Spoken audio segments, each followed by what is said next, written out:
Welcome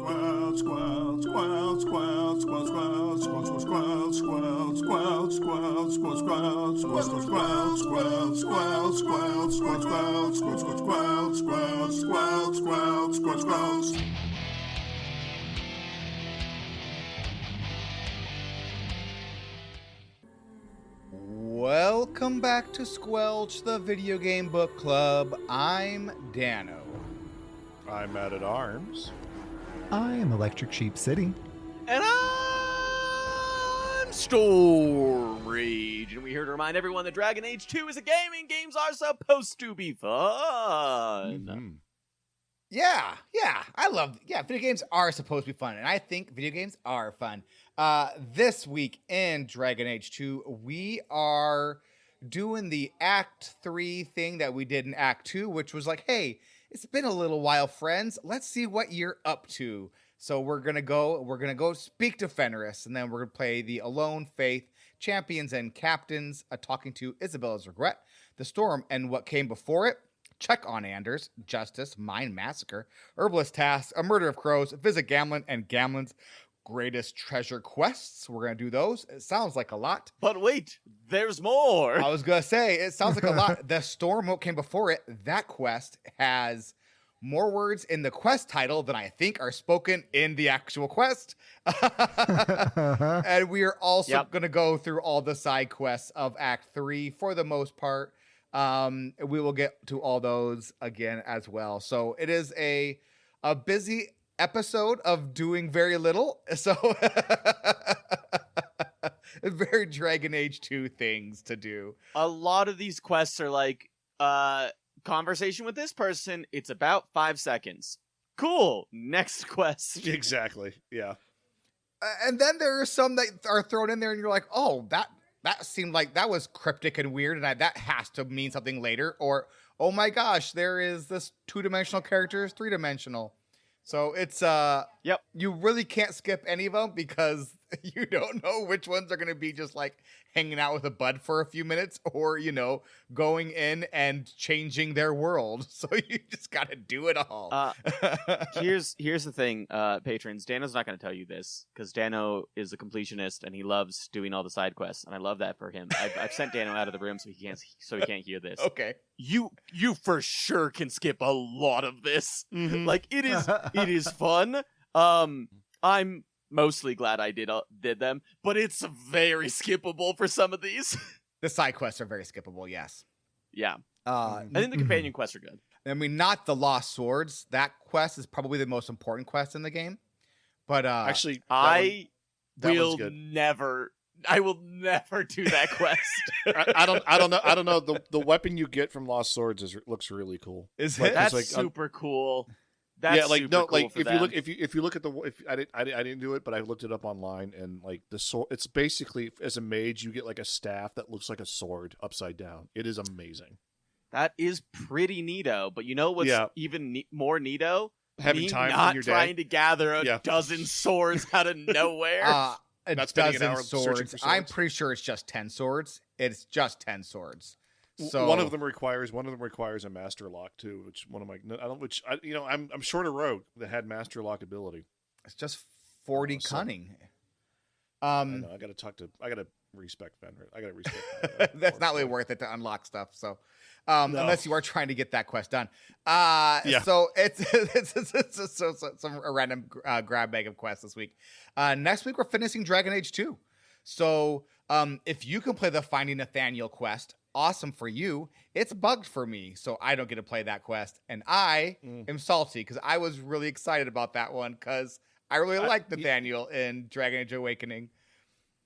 But now he's always missing. Yeah, and also about quests you can't do. I know how you feel. Well, that one is a you problem because you didn't look hard enough. Yeah.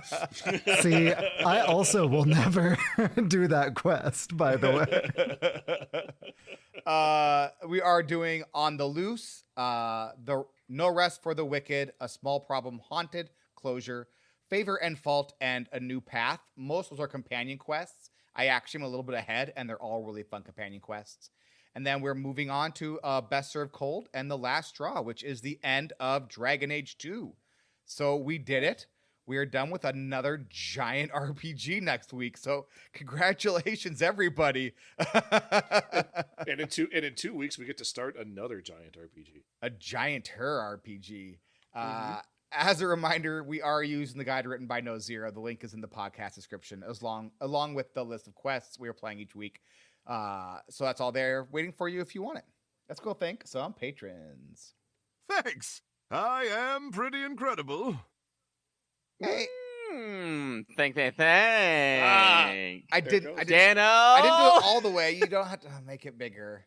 I'll make it a little bigger, Just like you didn't make it a get little full smaller. interruption out, but you got some interruption out.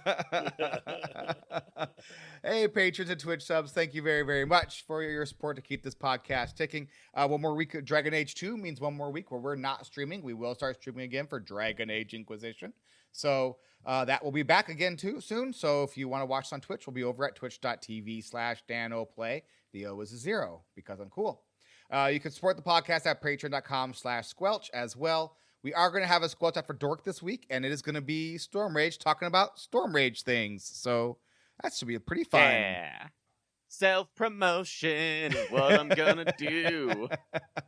I can't wait, to be honest. Self-promotion from him to you. Yay! This one's a real page-turner. Feel like you probably know the cast of characters already, and if you don't, that's kind of on you for listening, but that's, you know what, I'm going to keep on, give it to you 2 more times anyways. So we are playing HAWKE. HAWKE is the protagonist. Our sister is Bethany HAWKE. She is either a Circle Mage, a Grey Warden, or she is dead. We also have our brother Carver HAWKE. He is either a Templar, a Grey Warden, or dead. You cannot either play with both Bethany and Carver HAWKE. It's one or the other, because the other one died in the intro. We have our dog. He's pretty great. Don't forget to summon him. Then we have Aveline. She's captain of the guard. Varric, a dwarf rogue with a crossbow named Bianca. Anders owns a clinic in the slums of Darktown, and he is a sad, grumpy mage who is very sad and also has a spirit of justice inside of him, who is kind of temperamental, I would say. Don't invite evil spirits or unevil spirits, like justice wasn't evil at first, into you, because you never know what's going to happen. That is a lesson we learned from Anders. Then we have Fenris. He is a former Tevinter slave with lyrium tattooed all over his body, also a sad, grumpy boy. Isabela, she's a pirate. She stole a sacred artifact from a Canary and started a giant war within a city that we had to stop. And she's pretty great, and everyone loves her, especially Matt. We have Meryl. She's a Danish elf who has dabbled in some blood magic and was forced to leave her clan because she wanted to make a mirror work. Then we have Sebastian. Hold up. Yeah? Hold up. Mm-hmm. Did you just say a Danish elf instead of the already established bit of Danish elf? No, he said Danish elf. I support. He said Danish. He said Danish. Okay, I heard pastry. Danish, and I thought it was very funny if we were just going to keep calling them a different type of elf every single week. I'm not saying we we don't should, have to. honestly. The hard part for this Storm Rage is there's no way to know what I actually said there. It's impossible for us to know.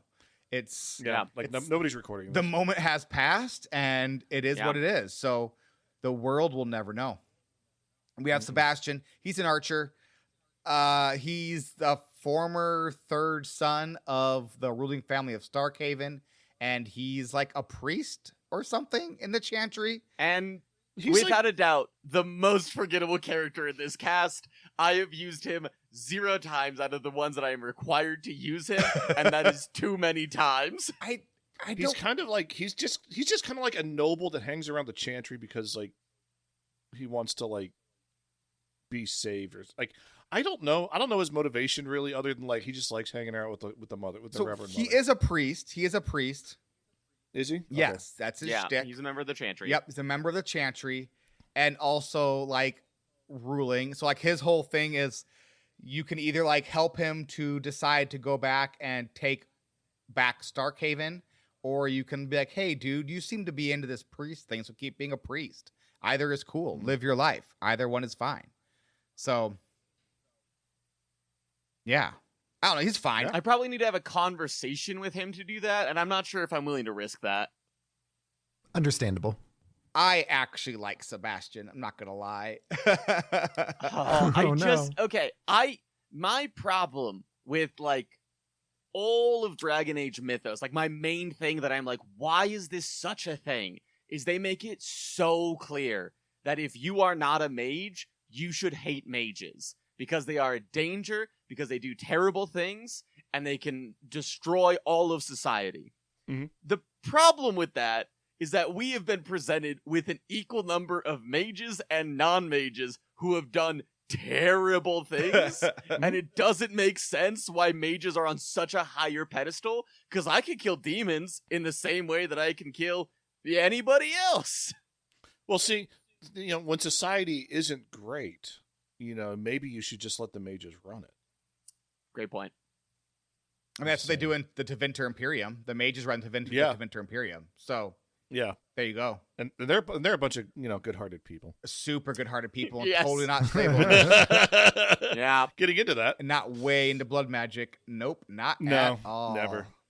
I also But I love still that. don't know why blood magic is bad. So blood magic is bad because you can use either your blood, which seems fine, or you can use Yeah. the blood of others. And the more blood Yeah. you use, the more powerful the magic you create is. So if you use, say, the blood of one person, it's pretty powerful. If you use the blood of 1,000 people, it's very powerful. So that's why blood magic is bad, because you don't have to use lyrium as the magical device. You can just use blood, which is even more powerful than lyrium.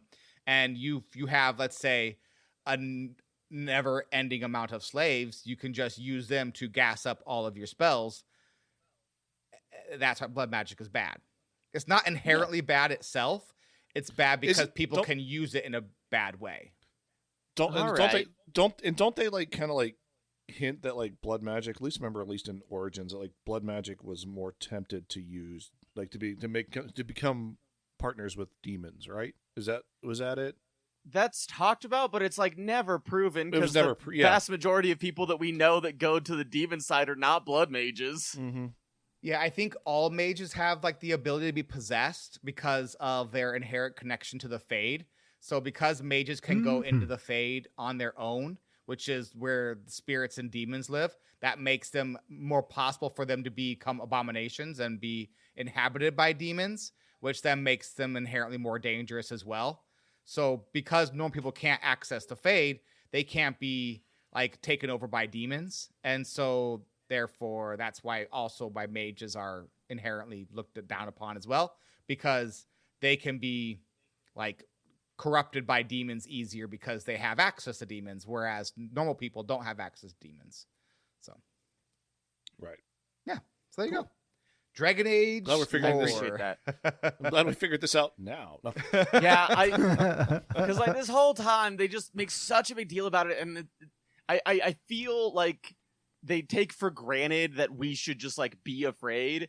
But I'm such a "but why are we afraid" kind of person, Mm-hmm. and I wish they'd shown more instances of what you're talking about, Dano, of like using many people to a terrible effect. Yeah. Because I don't think we ever see that in game. Really, it's usually like one blood mage drawing from like one or two people other than himself. Yeah, I think part of the problem with like painting an entire group of people as evil because of how they are born inherently leads to really bad things. And Yes, so therefore yes. it is a very Shock. fine line they have to kind of walk with mages because Yeah. of human nature. And so Yep. I try to paint mages, not necessarily as inherently evil, but have access to things that make them more powerful than the normal person. But then they also don't want it to be a situation where it's like, oh, you just should, all of these people are bad because of this thing. It's a really fine line to walk, I feel like. And I don't imagine it's very easy to walk in a video game. So you kind of get Yeah. this situation where, like, in-game lore, this, but like in the game, you can play as a mage and you're not bad unless you're playing a bad character. And your sister Bethany is super nice. And Anders is flawed, but means well, right? Even though he's possessed by a demon. And Meryl also means well, even though she worked with a demon to try and fix her mirror. So really, we actually have quite a few examples of them. But like, it's one of those things. It's like, you know, it's kind of a funny thing because like we are working with them, they're our friends, but also like if they weren't our friends, I think we would just kill them. But like, I think that's true for literally everybody in our party minus Varric. Yeah. Yeah. 100%. Yeah. Oh, 100%. 100%. Yeah. And I mean, honestly, maybe Fenris as well. He's like he just like is an escaped slave. You have the I mean, you do have an option coming up soon. We're going to talk about real soon here that you can do something with Fenric. And there you go. should we get into the recap? I think we should. We I think can. we should. We I can. have stalled and diverted us onto a completely different path long enough. I will I relent. think it was a good diversion, though. I liked it. Yeah, it was good. Let's just see what happens. We have a long year ahead of us. Hey, Matt, talk to us about speaking to Fenris. So yeah, you go to Fenris's house because you do, as you do, and you know you find out it's still trashed. He has in 6 years or however how long it's been, he has not cleaned it up. He has not hired a maid. It's still trash. There's still crap everywhere, and he's just sitting in the same room brooding. And then Aveline, you know, he's talking with Aveline about something, and she seems real upset about stuff. So she, you know, she walks out, and then he leaves, and then he tells you, "Hey, by the way, I gave some money to my sister to come to Kirkwall. She's here, and it's probably going to be a trap. So would you like to come spring the trap with me?" And you can say yes or no, but obviously the trap is placed. And then you go to the Alone quest, which is the next quest on the list. And guess what? You go to the Hangman with Fenris, and his sister is there, and she bought a friend. Oh no, it's a trap. It's Daenerys. Yeah. So she tells you to turn him over and allow his memory to be wiped again, to serve under Daenerys, because you know he is Daenerys' property apparently. You can literally there is an option that you can say, "Yeah, Fenris, go with him," and then the quest ends and Fenris is out of your party and his memory is wiped. That is an option in this quest. I did not do that. You can back your emo boyfriend and get into a fight, kill a bunch of mercs that spawn, and then eventually kill Daenerys. And then there's a really cool cutscene as you do the final blow where like Fenris pulls out the heart of Daenerys, you know, because that's what he does. That's his thing. I almost named Denathrius, yes. Anyway, I do have the option. You do have the option to let, so then Fenris and his sister getting into a discussion. You have the option to be like, either, hey, you can, if you want to kill your sister, go ahead because she betrayed you, or you can spare her, and basically she says, hey, you wished for these tattoos, and because your mother and I would be freed, so just a heads up. So, and then he gets all bummer out about it or something. I don't know. I let him kill her straight up. To clarify a little bit, she says that she basically let him get kidnapped / obviously killed in exchange for her being a magister, which would in turn have more slaves, and that seems pretty messed up. And I was like, you know what? Originally, I was like, maybe don't kill, and then after that, I was like, oh no, maybe do kill, kill. Yeah, I let her do this. Let him do the Temple of Doom move again with his sister, and it worked out, and it seemed to work out better. So yeah, she's a real bummer right from the get go. Like you walk in, right, and Hawke is like, we need to go. This is a trap. And sure enough, it's a trap. And then you're like, oh, what?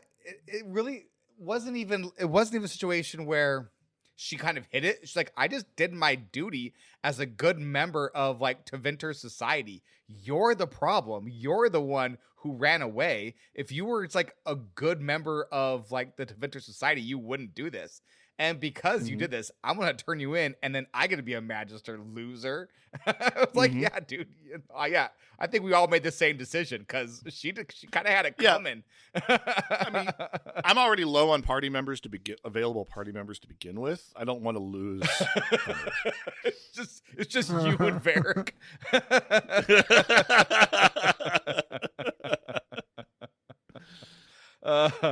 I like to imagine that the end scene for Matt is Varric telling the Inquisitor or the Seeker or whatever their name is, so the champion lost every single party member except for you in their quest? They must have been insane. No, they're actually just kind of a jerk. Cassandra. Her name is Cassandra. Yeah, that's a lot of fun. Nope. Had it coming. I didn't know about part. Yep, I must have missed the part where she talked about how he got the markings because it allowed his sister and mother to go free, which is kind of interesting, actually. Like he was like sacrificed himself for like his family. Yeah. So like he sacrificed him. He got the tattoos, and then he had his memory wiped as well. So, and then like he would have gotten his memory wiped again if you gave him up. It's just basically a computer. Yeah, he's basically like a droid from Star Wars, right? Sentient, but no one looks at it that way. Yeah. It's really weird. Don't think about it too much. Nope. All right, I'm going to talk about the next quest. The next quest is called Faith. So this quest, this is a Sebastian's quest, actually. So we go and chat with Sebastian, and boy, what is the Mother Superior's name here in the Chantry? Wow. Mother Superior. Yeah, sure. Mother so and such. I don't remember her name. Anyways, I thought she was the Grand Cleric. Grand Cleric. I think you're right. I think it's Grand Cleric something or other. You're right. It is. We're just going to call her Grand Cleric, 'cause I don't remember her name. So we go Grand Cleric Elthina, but she is typically just referred to as the Grand Cleric. Grand Cleric Elthina. So the two of them are hanging out chatting because they're always kind of hanging out chatting. And so we go and talk with him, and we hear that like this sister Nightingale, who is the left hand of the divine, meaning that she does stuff that the divine herself cannot do. Which like we kind of get as like super secret spy stuff. And so we need to go meet with her. So we go to this super secret location, and oh my gosh, it's Liliana. Bum ba dum bum. It's awesome. We go, there's a whole bunch of like blood mages there. We have to clear out the blood mages. Liliana walks out from the back room, and she's like, I knew this was going to be a trap, but I knew you could handle it. And she's all like in fully Liliana geared out mode, though she's like dual wielding like daggers, which she has a bow usually, but it's fine. And she's like, hey, so just so you know what's going on, there's like some political party within the circle that wants to rebel. And they've always kind of wanted their freedom, but lately there's been like more and more powerful. And so that's kind of what's going on. And Fenris is like, yeah, actually, I know all about that. They're totally backed by the Magisters. I learned all about it from some podcasts that I listened to. Let me tell you about that. And Liliana's like, no, there's actually no proof that they've been in contact with the Magisters. That's ridiculous. Please stop talking now. And then she tells us that the Grand Cleric needs to leave the city because she is in danger and the Divine wants her to leave. So we go back and tell the Grand Cleric this, and she's like, no, I can't leave. If I were to leave this city, who would be here to not lead it? Certainly not me, because when you ask her about, her stepping in and helping out with this whole, mage and Templar things that the Chantry is in charge of, she's like, but if I were to step in and do anything, they wouldn't learn anything. They're not children. They're grown adults. Do something. It's literally your job. But she doesn't. And she also doesn't leave. And that's the end of the quest. But we got to see Liliana, which was awesome because she is awesome and apparently doing good. She's like super important now, which I love. And she's also a little whimsical about her time with you can like ask her about, were you really with the warden? And she's like, and she's like, yeah, she's still very important to me because in mine we dated. And And it was like, oh, that's cool. I love that. I love those little things. So that is neat. Two things. Yeah. Two things I have. If I looked this up online. If Liliana dies in your Dragon Age Origins playthrough and you come back and she shows up in this version, she's like, yeah, like she does the thing about my death was just rumors. Like, so like they just retcon that if you did that. Yeah. And also I also like the fact that the Sebastian quest had nothing to do with Sebastian. It was about the Chantry, which Sebastian likes, and about hating mages, which Sebastian is a fan of. Yeah, so, but it just was like, yeah, that's once again, Sebastian does nothing. He does not. It does nothing. I do like that we are in the exact same place, both at the beginning and end of this quest, which is the Grand Cleric being like, "I'm gonna stay here and do nothing." Okay. If I wasn't here to do nothing, who would be here to do nothing? Do nothing. Yeah. Anybody. Here's the thing about doing nothing. You can do nothing from anywhere, and it'll have the same effect. Sometimes doing nothing someplace else is better than doing nothing in the place you're in. Yeah. Can confirm. Storm Rage, tell us about the amazing quest, Champions and Captains. We go to Aveline, and we're like, "Hey, what's up, girl? Things good?" And she's like, "Things great." And we're like, "Honeymoon good?" And she was like, "Honeymoon great." And we're like, "Details?" And she's like, "No." End of quest. Mm-hmm. Yeah, there's a great line with, like, if you have Meryl in your party where it's like, "Oh, what'd you do?" And then she's like, "Oh wait, I'm not gonna ask that." Never mind. I have Meryl with me on all my quests now because she's really, really good. And she has a lot of really awesome one-liners like that where it's like she is like just too innocent to really understand what's going on, but then also not really. It's a lot of fun. It's pretty great. Yeah. Yeah, it's I would say Meryl is my with me on all of the quests now instead of like Varric. I would say in Act 3 and even part of Act 2 it's been like Meryl and then for sure and then Varric and then Anders, but Anders less so now and more so it's pretty fun. Yeah. I'm starting to build away Anders from has gotten Yeah, I've getting no. into party discussion, which we didn't need to do, but like I've actually now that I'm like unlocking more skills and unlocking like a third option, I'm like moving away from Anders. It's actually kind of nice. Yeah, I don't need haste as much now because my characters are so powerful. So I have a lot. I've been running with Varric, with Isabela, and with Who? Yeah, exactly. Isabela and Meryl, the three I've been going with because Isabela is just crazy good, and then Varric is really good, and then like Meryl's blood magic is so good because she doesn't need magic points, so you can use all of like the little things that take up all the different parts of the like the portions of her magic, and then she just uses blood magic. She's amazing. So yeah, that's what I've been going with. But that's fun. Hey Sheep, let's talk about a talking to. You got it, dude. So, speaking of Meryl, we visit her home in the Kirkwall alienage in Lowtown. That's where she's kicking it, and she's been working on the Alluvian. Varric gets grumpy while we're talking to her and turns the conversation over to HAWKE. Meryl talks about how she's all homesick and how she thought she saw Tamlin, and misses the Clamlin. And then she goes to lay down for a little relaxing nap, and that was our quest. We talked to her and she was homesick and then she goes to lay down. Yeah. So the Alluvian is the magic mirror that she's working on, and the whole magic mirror is why she got kicked out of the clan because she wanted to fix it with blood magic. Surely and a demon. Surely that'll come into play later, right? Surely it will.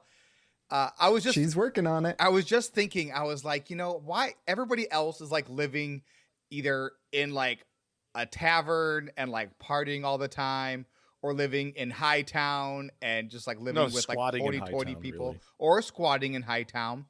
And then I'm like, Yes. why is Meryl living in the alienage? I'm like, oh, wait, because she's an elf and she has to live in the alienage because that's how awful this society is. Even though she's probably wealthy from our adventuring, she has to live in the alienage. So, yeah. Though she does get invited to live with you in the manor if you like romance her. So, but yeah, it's a bummer for Where she gets Meryl. where she gets stared at by Sandal because Sandal's scared of her.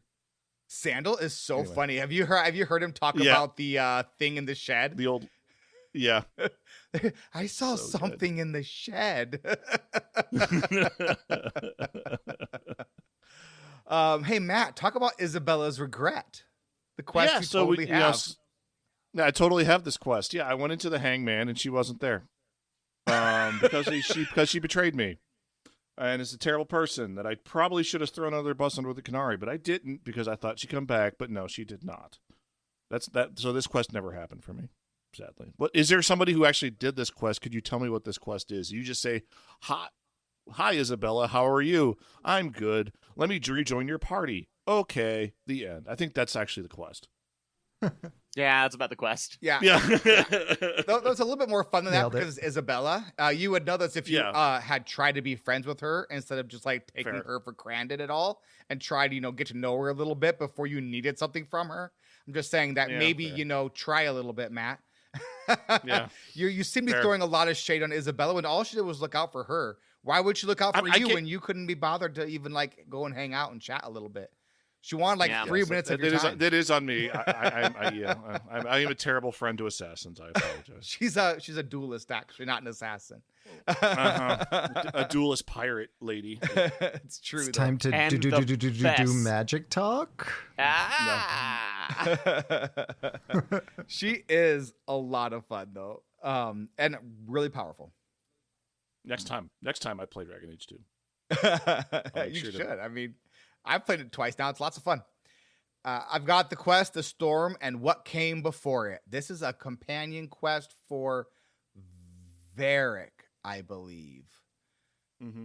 So Anders Yep. and Varric are talking about Black Marsh, which if you played Dragon Age Awakening, that is where Anders met the spirit of justice, and he was embodying he was inside the body of a dead Grey Warden before he invited Justice to go live in his body. And Varric and HAWKE As you talk do. about something. Boy, don't remember what it even was. Don't think it was important. I think it was kind of like, hey, we're friends. Yeah, we are friends. It's great to be friends. Buds. Hey, look, it's Bud Fist. Bud Bro Fist. Hey, look, it's our other friend Hawk. That's I think that's actually the quest.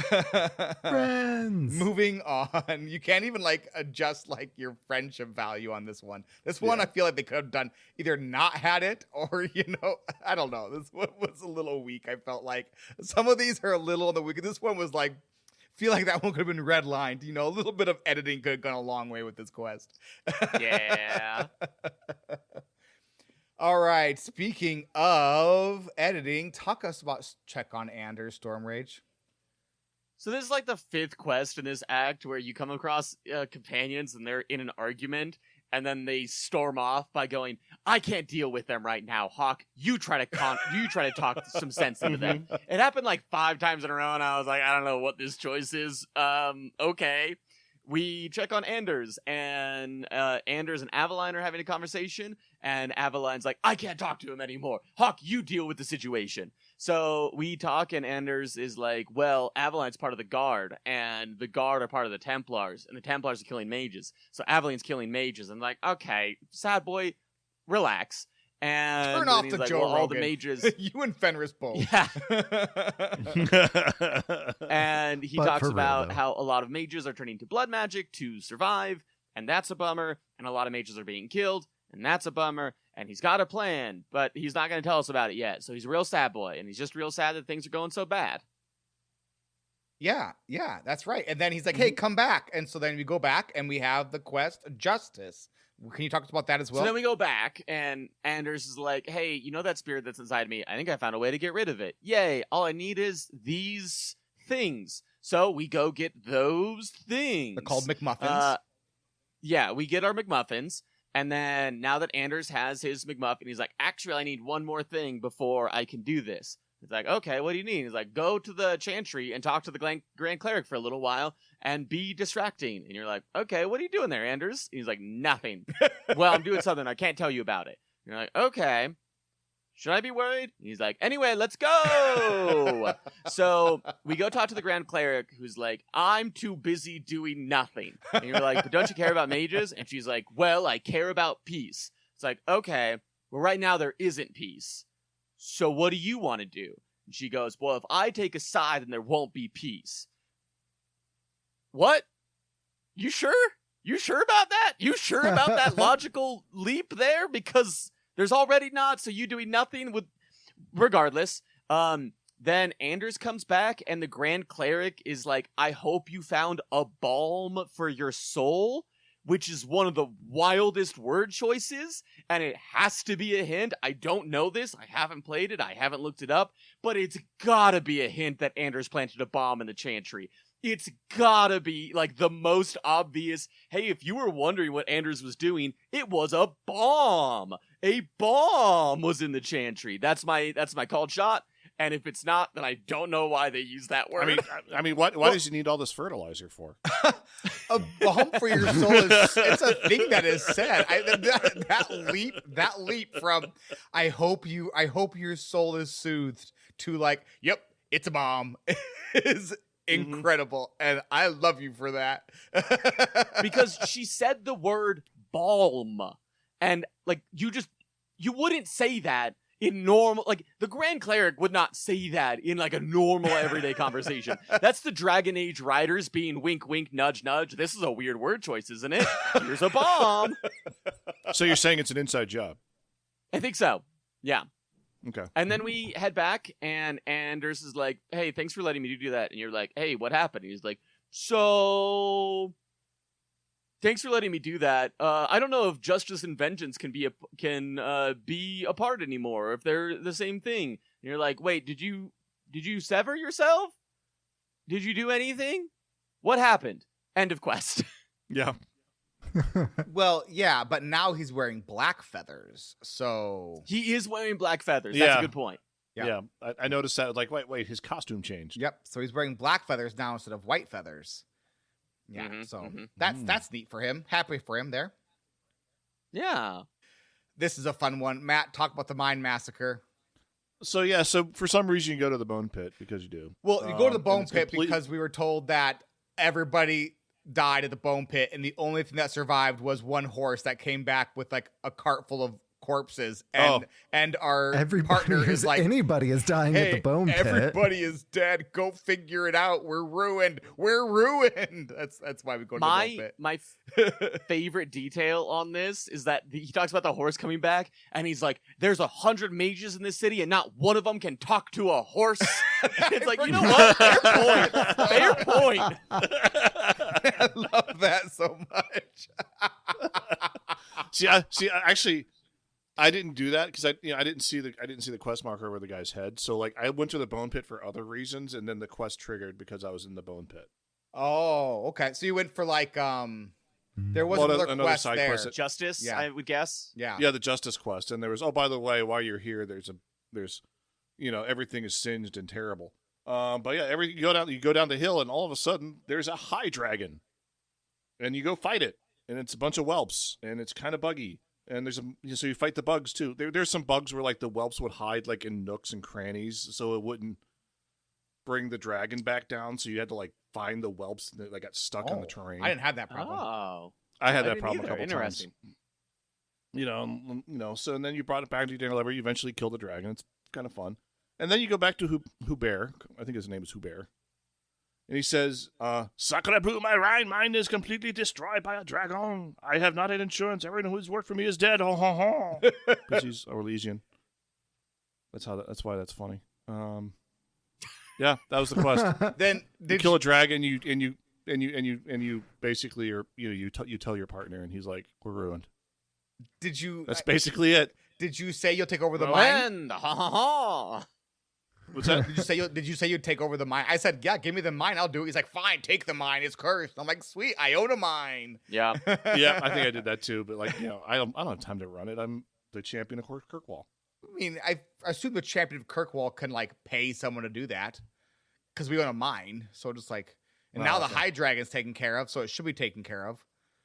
Right. Did you walk around and see all the bones along the wall? That was a pretty cool little, because like the Tevinter mages said like, that was pretty great. That's where they threw I love the bone pit. It's like, because there's a lot of story that happens there, like backstory that happens there. Yeah, I think the High Dragon is a pretty fun fight. Actually, I enjoy it. It's a multi-phase fight where like you take down the dragon to a certain health, and it pops up to a place where you can't reach it, and it shoots fire down on you, and like smaller dragons come at you, and you have to kill the trash dragons while also avoiding the like dragon fire. And then I think it's a good little very fight. WoW. It's almost like a WoW fight. It feels like a WoW fight. Yes. Which is why I like it a lot.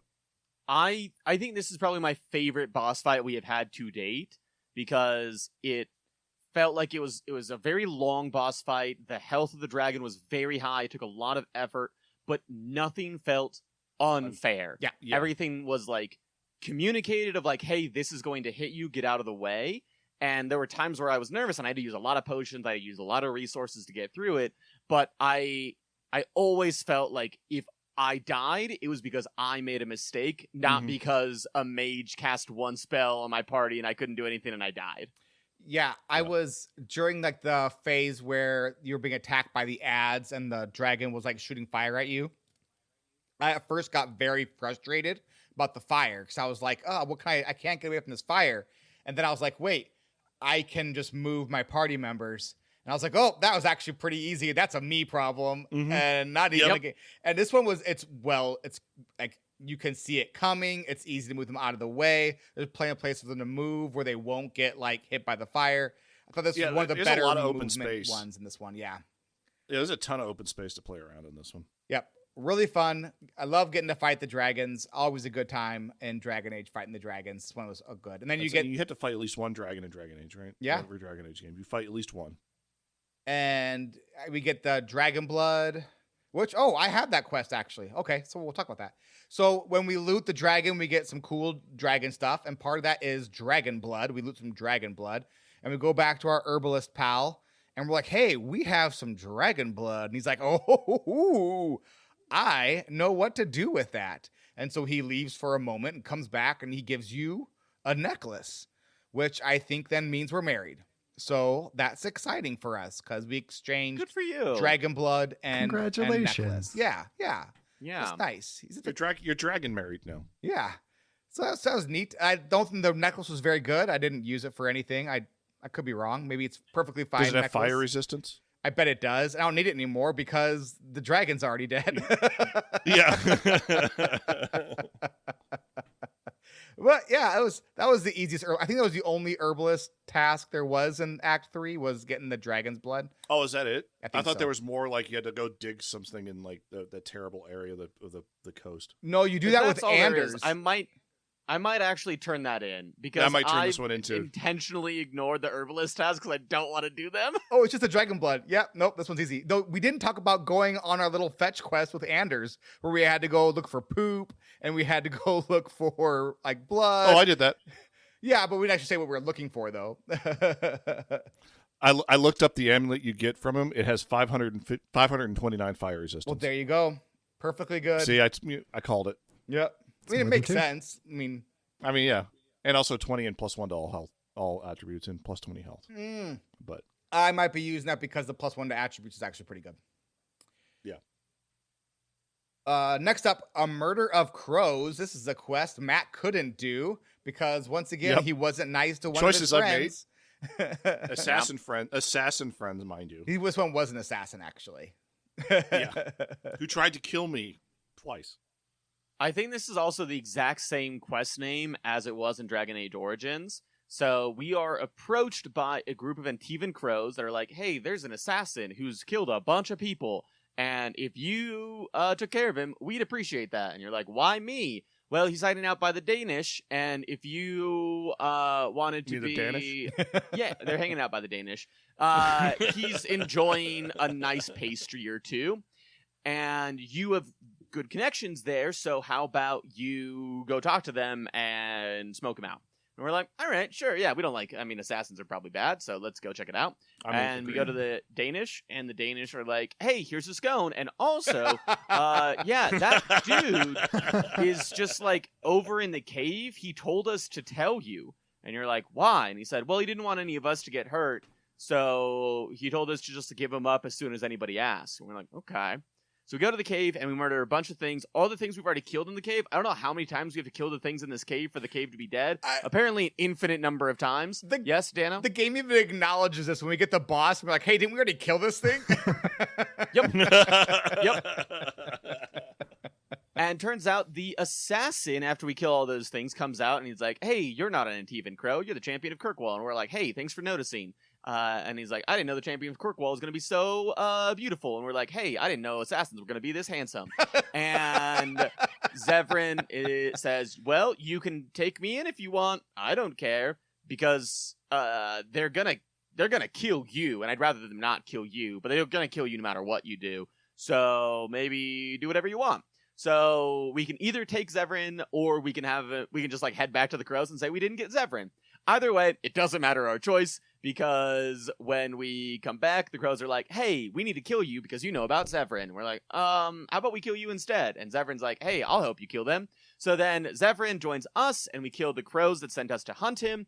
And afterwards, Zevran's like, whoa, you're super cute, and we should go talk to the stork. And if Isabela is there, Isabela will be like, I would like to go talk to the stork with you, Zevran. And if you are in a relationship with Isabela and you flirted with Zevran, all three of you can go talk to the stork together. It's Storm Rage's favorite quest. Yep. It's really funny. I think afterwards, like, one of the companions, if you agree to this adventure, is like, gross, I need a shower.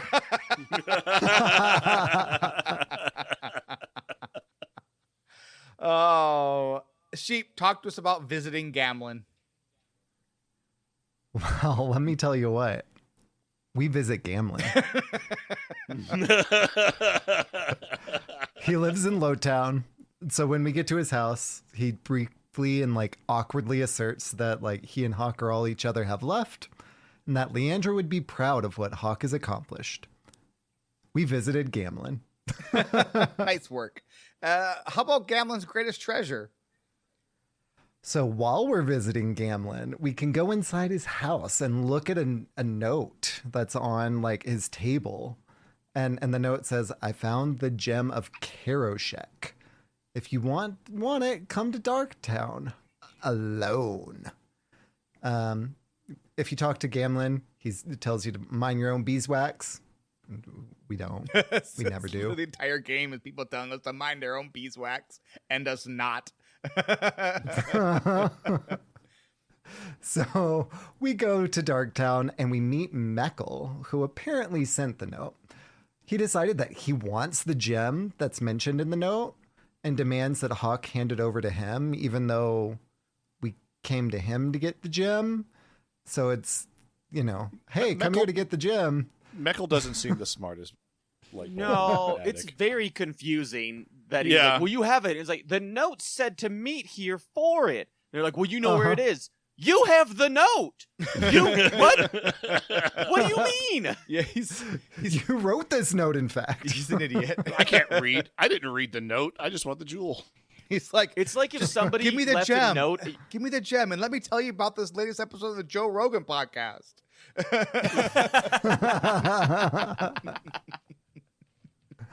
So really we get to smart. murder Hobo, him and his posse, and that feels good. His corpse holds a note referring to Gamlen's wallet mallet. That's on Gamlen's wall. So Sure. we can go to Gamlen's house and talk to him again and look at the mallet. It's a neat mallet. Yes, Dan. If you mention the wallet mallet, he goes, leave my wallet mallet alone. That was the last time I was good at anything. You're like, what? What? I have so many questions. Did you professionally play Wallop Mallet? Wallop? What do you do with a Wallop Mallet? You wallop things, obviously. Come on. How is With- there no with the mallet? mallet. With the to mallet, that? yes. I have so many questions. So while we're talking about the Wallop Mallet and, wondering what sort of mallet is being walloped, Jeldon overhears us and we get another note that it's just like being in like 4th or 5th grade again. This time telling us to go to the fish guttery and look in a crate. Okay, yeah, 5th grade. So we do that thing, but this time it's a trap. We defeat the ambushers. You'll never guess. We get another note for Gamlen. So we can let Gamlen know about the attack or not, whatever. And then we go to the sink. And there we smash some bugs, giant spiders, and some zombies, undead. And a lady reveals herself to be Gamlen's daughter, whose name is Charade. Mm-hmm. Her name is Charade. Like, I felt like that was fishy, and then she was actually his daughter, which was just weird. straight up name Charade. Yeah, just God-given Christian name is Charade. After going through the what is chantry, without a doubt the biggest charade we've ever had. The maker-given chantry name. Excuse me. You're so correct. I'm so sorry. Man. So then Veld interrupts saying that HAWKE killed his brother Meckel, and now we got to do some fighting again. He So wanted the jewel and was stupid about it. He just You can call me like, hey, he attacked me. He goes, yep, my brother was an idiot, but you still killed him. Let me tell you about the Joe Rogan So then we podcast. kill Veld to, just to check off all of the boxes on the family. Seems like the right thing to do. Charade tells us all about how her mom left Gamlen before he knew that she was pregnant. And Gamlen probably doesn't even know that she exists. So we can tell her to meet Gamlen or not. Then we go back to Gamlen's house. If we convince Charade to meet Gamlen, then they're finishing their conversation. When he arrives, he says that he's happy to meet his daughter, but also to stay out of his business. And if we didn't convince Charade to meet Gamlen, then we have the gem instead of her still having the gem. And we show it to him, and we can tell him or not about his daughter. But that's about it. We visited Gamlen again. Yeah. Yeah. So This was go ahead, Matt. this was a weird. This is just like a weird quest where it just literally like Gamlen just. You just find so much more about Aunt Gamlen than you ever really wanted to know about. Yeah, one, he was good at Wallop. Yeah, yeah. he has his own mallet. He As you do. he had a As lady a friend. professional walloper. They Had a were lady bad at friend, naming. Naming their I children. was- Yes. Really bummed at the end of this quest because it felt like it felt like one of those quests where it's like, hey, this grumpy character actually has a soft side, or here's a purpose to that character, or here's some character growth to that person. And went through this, and at the end of the quest, I decided, I was like, hey, Charade, go give the gem to him. You should meet your father. And she goes and gives the gem, and will then send you a letter that's like, thank you so much for everything. I really appreciate it. I'm so glad to know my dad. I'm even more glad that I got to know my cousin, and it's wonderful. And you're like, okay, that ends good. And then you got up to Gamlen, and he's like, hey, next time, mind your own business. And it's like, are you serious? Does he really I say that? reunited you with your daughter Yeah. that you didn't know about. You're not going to thank me for that? I understand you're an old curmudgeon, but like, come on. Yeah. Gamlen really needs some redeeming at some point in this game. Could I don't just think it's ever stink. company. Uh, Yeah. I mean, He yeah. might just be a jerk. Which is fine, but then I don't want the reunion with his daughter to be a good one for him. The cool thing Like, is I we have a cousin now, so I have family again, which is neat for me. That's true. That is Terrible for her, because that's really not a good place to be. Because like my family doesn't last long. They won't last long. Nope. I did look up the codex entry for Wallop Mallet, and all it is the note. And the note says, Gamlen, this gem is very pretty. I can understand your obsession with it. Remember the game Wallop? Find the place your Wallop Mallet came from. Your answers are there. So we don't know Which what is the Wallop tree. means. And it is which is the tree in the alienage, the right? sacred alienage tree. And if you have Meryl, that he she's pulled like, a branch down to make a wallop. Yeah. she goes, he made his Wallop Mallet from the sacred tree? And you're like, yeah, he's a bad person. Yeah, it's an interesting one, that's for sure. All right, time for some side questing. So the side quests are better in Act 3 than they are in Act 1, that's for sure. But they are a little cryptic, let's just say. A little cryptic. So we have 4 quests involving the Awirgan Scrolls. The Awirgan Scrolls. So we have the Awirgan Scrolls first aspect, the Awirgan Scrolls second aspect, the Awirgan Scrolls third aspect, and the Awirgan Scrolls Pride Unbound. So you find these scrolls just like laying on the ground like you do. They're just like, so you go to a place you've been and now there's a scroll there and you read it and it has like a cryptic message on it. It'll be like, not even a message, it'll be a cryptic like story. It'll be like, so my daughter was taken away by some mage and then some like warriors went and killed the mage and then something go to the X. And so you go to the X on your map and there will be a demon there and a bunch of undead warriors. So each of these scrolls has like a cryptic message that will give you an idea of what to expect at the location. And each place you kill something, you get some really neat loot. So the first aspect, you get like a pretty neat like trinket. It's like I think it's a necklace or a ring. The second aspect is like one of the best two-handed weapons in the game. The third aspect, I don't remember what that is. And then Pride Unbound, after you do the first, second, and third aspect, after you do all 3 of those, it will lead you to Pride Unbound, which is a secret location within Darktown, and you get to go kill a big monster. And then you get another cool weapon. And that's the end of the Awirgan Scrolls. There's like, it's like you think it's like some super cryptic lore stuff. There's no information about these. It's just all you have are these scrolls, and there's no other information on these. They just exist within this game as like a way to get weapons. Then you have the Lost Swords quest.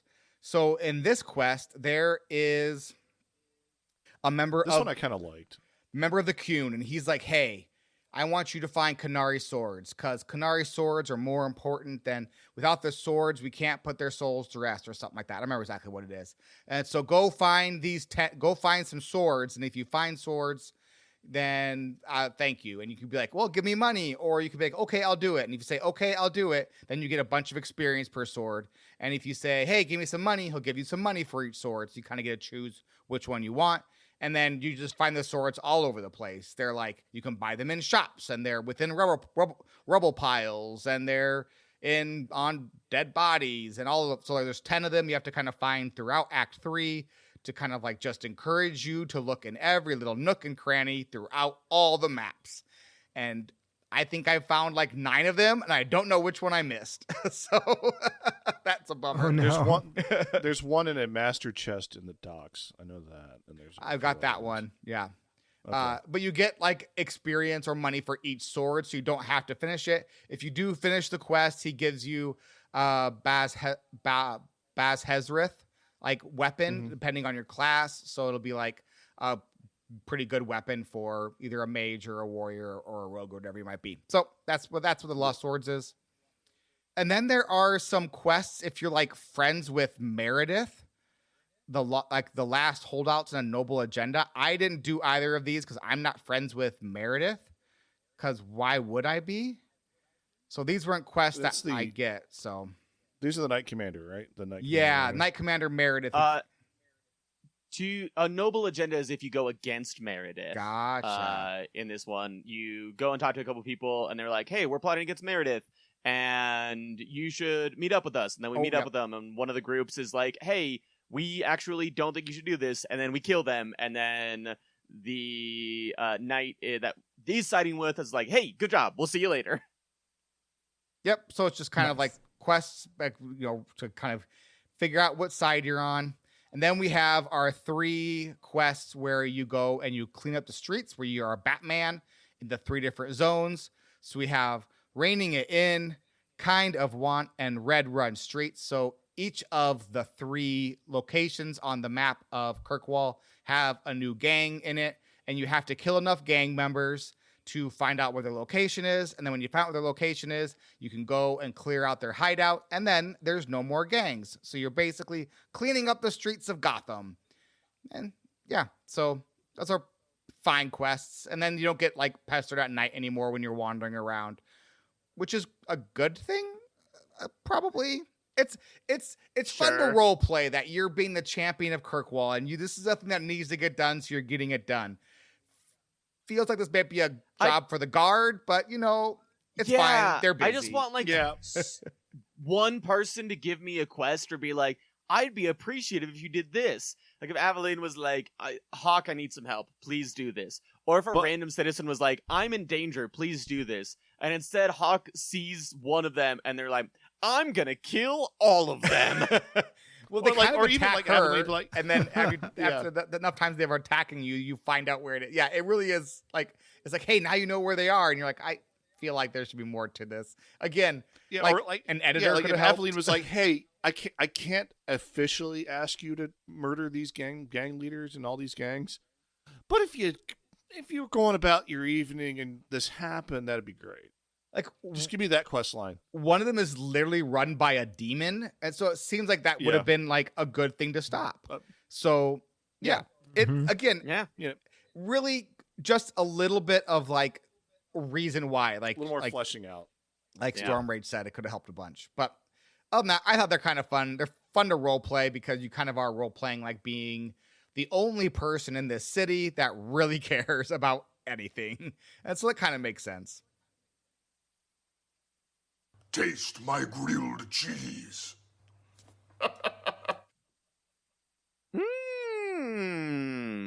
Munch, munch, munch. What's our first good Mat-at-Arms? We talked about it a bunch, but the dragon fight was fun. I enjoyed the dragon fight. Like I said, it had real like WoW boss energy, and I just enjoyed that. I think we talked about it a lot during that section. So we're gonna move on to the not so good. Storm Rage. What's the not so good? I'm so tired of these side quests. I think like the problem for me with these side quests is that most of the time when in a game, when you continue to get like very similar side quests, you at least have like new enemies or new locations. Because the game takes place entirely in Kirkwall, and the enemies are by and large just like reprints of what we've already seen before in a lot of these side quests, it feels like I've done this in Act 1, I've done this in Act 2, do I really need to do it again in Act 3? And if there was a new location or new something along those lines, I'd probably be more for it. But because most of these have very little story in them, a lot of them are just like, here's the thing, go find it, or here's the thing, go kill it. I just wish that there was, and I'm sure that this is just like a lack of time, lack of resources, but I wish that there was more meat to it and more differentiation between the 3 acts and the side quests that go along with them. Mm-hmm. Or have it be the same 3 gangs, right? In Act 1, Act 2, Act 3. Sure. Like Act 1, it's a lieutenant that you end up like finding and killing. Act 2, it's the captain, and Act 3, it's the leader. And so you're slowly like whittling down the group until you fully Batman the streets, right? And it's clean everything up. Yeah. They're all in Arkham. Everything is taken care of. So yeah, it could have been done differently than the way they did it for sure. And I think it's probably a time issue, but it could have been done better for sure. I'm definitely with you on that. I have the best good. It's about side quests. The side quests do get a lot better in Act 2 and Act 3 than they were in Act 1. If you remember the Act 1 side quests, it was you found a thing on the ground, return it to a person. They give you 50 silver. Moving on. So they did get better. I feel like the quests did get better in Act 2 and Act 3. So that's cool. An actual best good, though. If you go to the docks, there is now a giant statue with like a member, like a knight in shining armor with like a sword in the air with like fire roaring on top of it, with their a canary head on the ground with their boot on top of it, like on the docks right next to where the canary stronghold was. And I find that really funny. Like the canary head. Is that supposed to be a person, or is it just like a random Templar that they just like faceless Templar they call it? They made a statue of. I don't even know if it's supposed to be a Templar, actually. Does it have like Templar armor on? It has like Templar armor on it. Oh. That's why I was wondering. I don't know if it's supposed to be. So I'm not sure why it's not me, to be perfectly honest. Feel like that's why is it a big statue of HAWKE in there? Should be a statue of me. Champion of Corkwall. I'm the one that saved the city. Like that. Doesn't it though? Yeah, but Knight Commander Meredith, she never saw a thing that she couldn't take, credit for. She stinks. He asks each traveler 5 questions. 3 questions. 3 questions. 3, that's a magic number. I will ask myself 3 questions. Matt, what are you liking so far? I like hanging out with my friends again. Like, this is why I like the cycle of the game. You get through an act, and then you just go back and hang out with your friends and check in and see how they're doing. Maybe do a side quest or 2. Maybe, do some murder hoboing. Maybe plant a bomb in the chantry. You never know. A balm. A balm in the chantry, yes. It's fun. It's good stuff. I enjoy it. I enjoy the loop of, like, each act. Stormrage, what are you liking so far? I'm really enjoying the combat even more as like I continue to unlock more abilities. I think that the way that certain abilities work together and the way that you can combine different abilities, like I originally was like, I'm going to go back to dual wielding as a rogue, but then I just found more combos that I really liked as an archer, and I've been adding more and more, and I just think that the combat and the talent tree and the spell pool are all really, really solid. Sheep, what about yourself? So I'm kind of liking that I'm not missing a whole lot aside from the dragon fight this week in terms of actually playing, since so much of it is just like talking to peeps and catching up with Meryl and catching up with.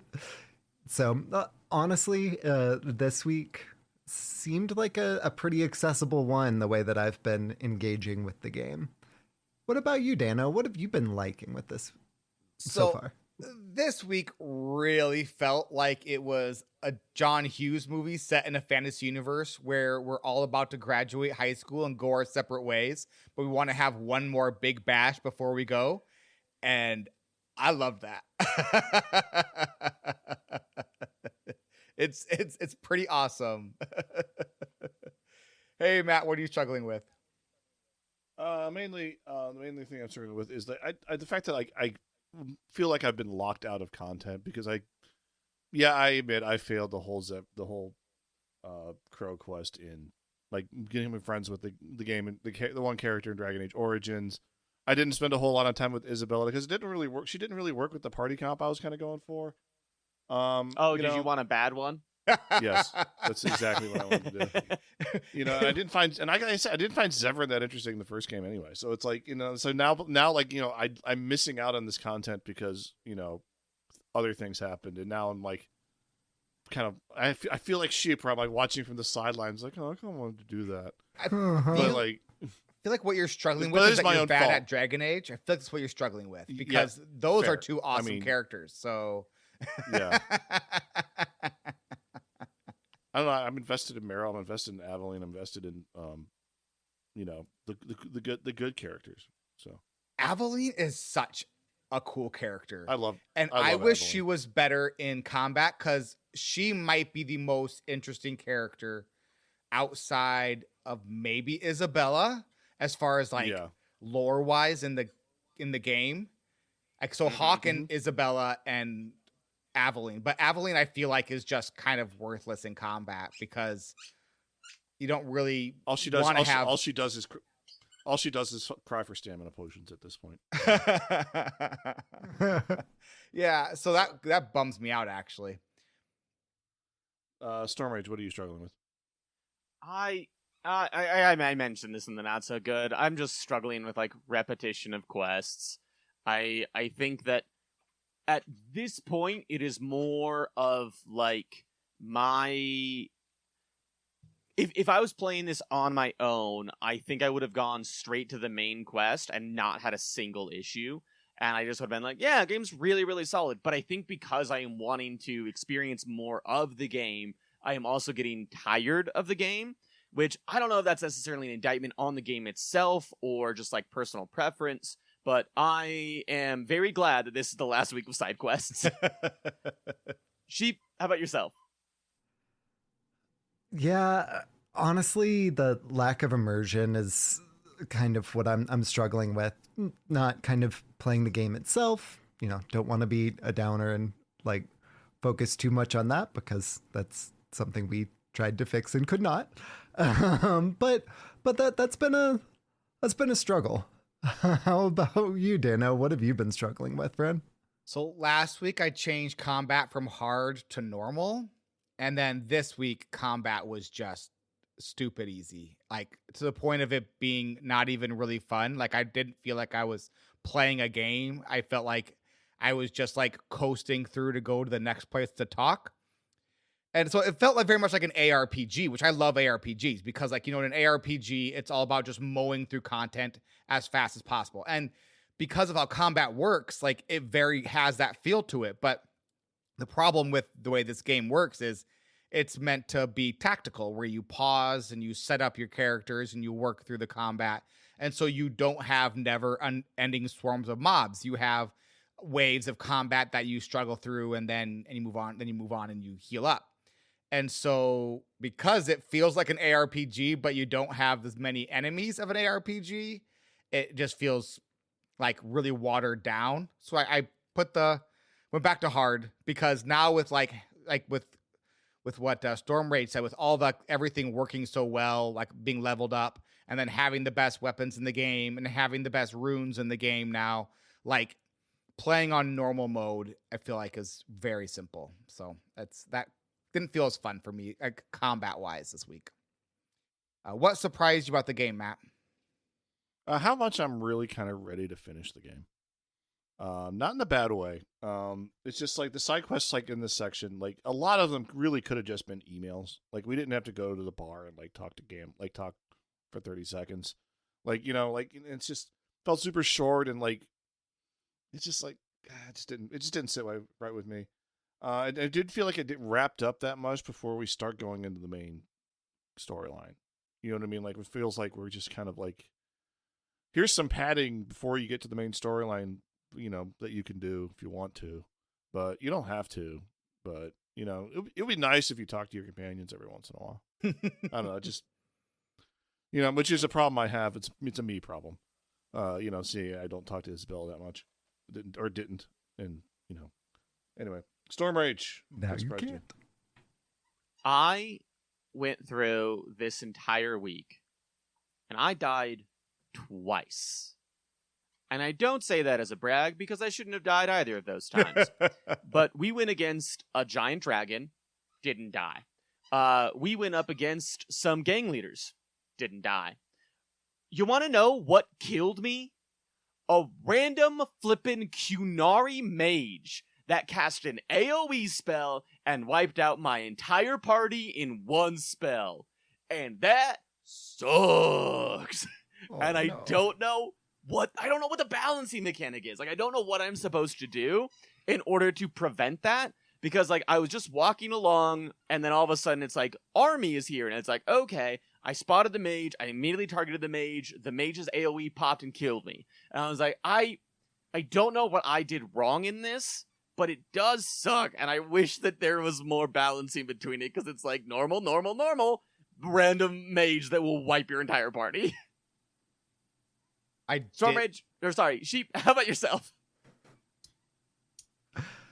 Yeah, honestly, what surprised me this time in particular was how inconsequential these side quests felt. Like, I think that Matt said it really well, where it's like they didn't really wrap up anything. Like in the earlier ones, whenever the passage of time happened, and it's like, oh, even if we're like at the start of Act 2, even if we didn't wrap up that whole storyline, it felt like, okay, we didn't wrap that one up because there's more, and now it's just kind of like, well,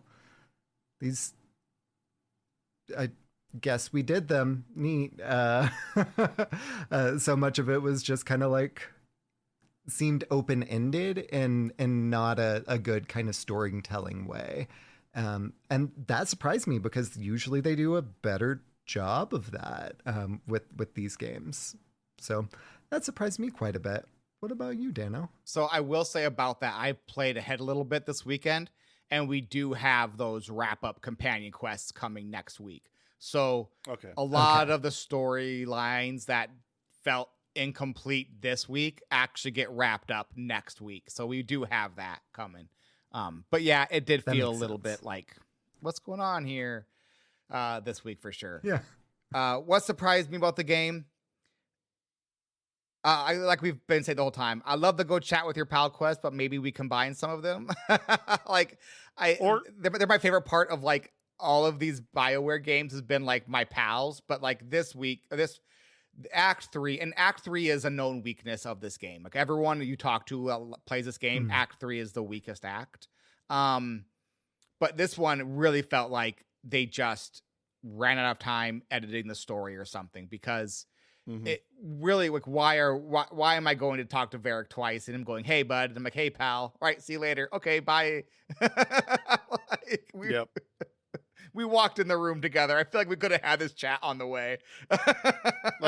or like have him come visit your house for a quest like that, where it's a real like, or like come have have like hang out in your house somewhere and make that, we're like, hey, Varric's like, hey, I just want to stop by, say hi, here's my side quest, we're good. Like invite them up to cabin quests in Mass Effect 3? Yes, 100%. Yeah. Yeah, so yeah, the Act 3 companion quests, as good as Act 2 was, I feel like they're a little weak right now, but no spoilers for next week, but you'll be happier next week, I believe. All right. You want to buy some death sticks? You don't want to sell me death sticks. I don't want to sell you death sticks. You want to go home and rethink your life. I want to go home and rethink my life. All right, sell the game to a friend. You're that person in high school who moved between friends groups with ease. And also, you kill dragons. Storm Rage? In Act 3, it's all about your companions being really frustrated and then going, you talk to them, Hawke. I can't deal with them anymore. So I hope you can deal with them a little more. Matt? I'm loving the game, but honestly, some of these side quests could have been an email. Sheep? I like talking to people. And that's most of what Act 3's been so far. Yeah.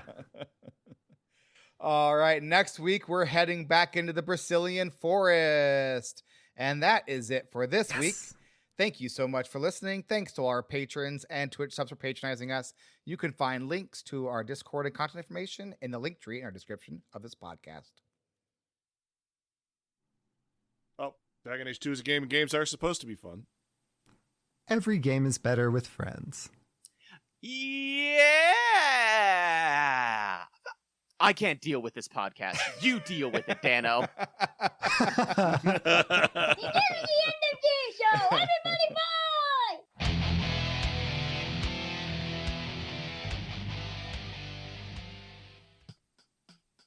Yeah, what's funny is I really enjoyed Dragon Age 2 the first time I played it, and I remembered the Act 2, like the whole arc of Act 1 and Act 2 quite clearly. Act 3 one thing stands out, and it's just the final boss fight, really. Yeah, from a story perspective, it feels like Act 2 was like the initial end. Like Act 2 felt like such a natural end point that I don't know why it's continued on, and we haven't been really presented with a good reason as to why yet. Like, I know that there's the war between the mages and the Templar, but you also could have just not had that, and the story still would have felt complete. So I'm still kind of waiting to see, like, what happens with that main hook and how it connects to, I assume, Inquisition in some way, because it feels like I'm just missing a reason for the Act 3 to be. So, like, I would encourage you to think of the game like this, and this just came to me right now, and so I could be wrong, but we'll find out next week and the week after. We'll definitely be able to talk about this more. But Acts 1 and Act 2 are Dragon Age 2, and Act 3 is the prequel to Dragon Age Inquisition. Okay. That does help, actually. So I think that's probably the best way to think about it. So like I think we keep that in our mind as we finish up 2 and then move into Inquisition. Because I think you're right with like 1 and 2, like Acts 1 and Acts 2 definitely feel like, I mean, none of it's coherent story because of how they wrote it, which is fine. It's fun how they wrote this game. Yeah. Because Act 1, Act 2, it's all the story of HAWKE and how she became powerful. But yeah. And there's 3 different things that happen. So Act 1 was the going to the deep roads. Act 2 was the Canary fight, and then Act 3 is the Mage and Templar fight. But yeah, moving, because like the era shock was such a big part of both Act 1 and Act 2. Such a huge part. Yeah, and like the Mage and Templar thing didn't really, like, it was just kind of seemed like background politics until you kind of get into like the meat of Act 3. You're like, oh, this is the story of the game, apparently. When it felt like more like it was the Canary was the story of the game. So I'm just going to say in my head, I'm going to play this as Act 1 and Act 2 is Dragon Age 2. And then Act 3 is the prequel to Dragon Age Inquisition. But Dano, if it was the prologue to Dragon Age Inquisition, then I could play it. Well, it also we didn't get a Cassandra break this week, did we? We didn't get like where Cassandra shows up and talks to Varric. That almost exclusively happens on plot quests or Varric quests. Yeah, which is like, you know, but it happened we last didn't get week. any. It happened last week when we went into the beginning of Act 3, and we just took a break from the beginning of Act 3 and went to the DLCs. That's why it felt like we didn't get one for Act 3. Right. Yeah. I think I think that's the big thing. I think that's what I was missing. I'm missing the conceit in this section, and I think that's what my biggest problem with this week was. Yeah, and that's just how we played that's just how we set the play up. Yeah. So. Yeah. So that could have been my problem. Should we go over to After Dark where Storm Rage is going to talk about himself? Yes, but can I have 5 minutes to put my son to bed? You sure can. All right. But before we do that, we're going to say goodbye to everyone here. So thank you all so much for listening, and we'll talk at you again next week. Bye-bye. Goodbye.